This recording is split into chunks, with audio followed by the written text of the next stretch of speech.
கர்த்தருக்குள் பிரியமானவர்களே, அக்டோபர் 11 இன்றைய பனித்துளிகளின் தலைப்பானது ராஜாவின் பந்தியில்.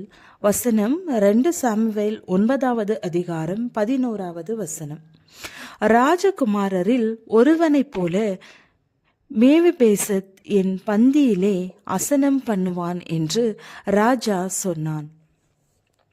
தன் காரில் அடிபட்ட ஒரு தெருநாயினை என் நண்பர் மருத்துவரிடத்தில் கொண்டு வந்து சேர்த்தார்.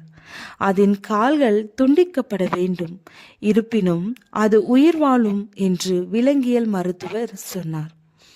இதன் மருத்துவ கட்டணத்தை செலுத்த வேண்டும், அத்துடன் அதை தொடர்ந்து பராமரிக்க வேண்டும்.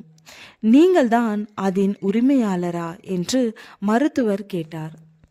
இப்போதிலிருந்து நான் தான் என்று என் நண்பர் பதிலளித்தார். அவருடைய கரிசனை ஓர் அழகான வீட்டில் அந்த நாய்க்கு அடைக்கலம் கொடுத்தது. மற்றவர்களின் கரிசனைக்கு தான் பாத்திரவான் அல்ல என்று தன்னை ஒரு செத்த நாயாக மேவிபேசத் எண்ணியிருந்தான். அப்பொழுது அவனை வணங்கி, செத்த நாயைப் போல இருக்கிற என்னை நீர் நோக்கி பார்க்கிறதற்கு உமக்கு அடியான் எம்மாத்திரம் என்றான். மற்றவர்களை சார்ந்து வாழ வேண்டியிருந்தது. இவனுடைய தாத்தாவாகிய சவுலின் மரணத்திற்கு பின்பு தோன்றிய புதிய ராஜாவாகிய தாவீதுக்கு இவன் பயந்திருந்தான். ராஜ்யத்திற்கு எதிரானவர்களை கொன்று போடும் வழக்கம் அந்நாட்களில் இருந்தபடியால் தாவீது தன்னை கொன்று விடுவானோ என பயந்தான். எனினும் தன் சிநேகிதனான யோனத்தானின் மீதிருந்த அன்பின் நிமித்தம் அவனுடைய மகனான இந்த மேவிபேசத்தை தன்னுடைய மகனாக கருதி அவனுடைய பாதுகாப்பை உறுதியளித்தான். தாவீது அவனை பார்த்து, நீ பயப்படாதே, உன் தகப்பனாகிய யோனத்தான் நிமித்தம் நான் நிச்சயமாய் உனக்கு தயை செய்து உன் தகப்பனாகிய சவுலின் நிலங்களையெல்லாம் உனக்கு திரும்ப கொடுப்பேன். நீ என் பந்தியில் நித்தம் அப்பம் புசிப்பாய் என்றான்.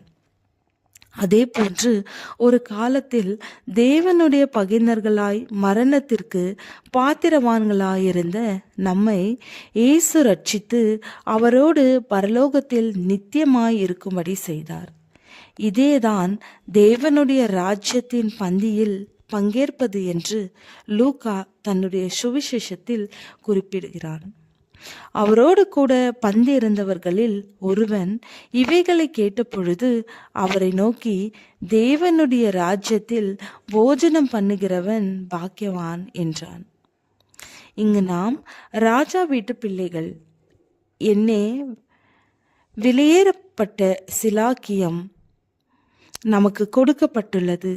நன்றியோடும் மகிழ்ச்சியோடும் அவரை கிட்டி சேருவோம். தேவன் உங்களை பாதுகாக்கவும் உங்கள் மீது அக்கறை கொண்டவர் என்பதையும் எப்போது மறக்காமல் இருப்போம். பிதாவே, என்னை ரட்சித்து உம்முடைய பந்தியில் நித்தியமாய் சேர்த்து கொண்டதற்காய் நன்றி. ஆமென்.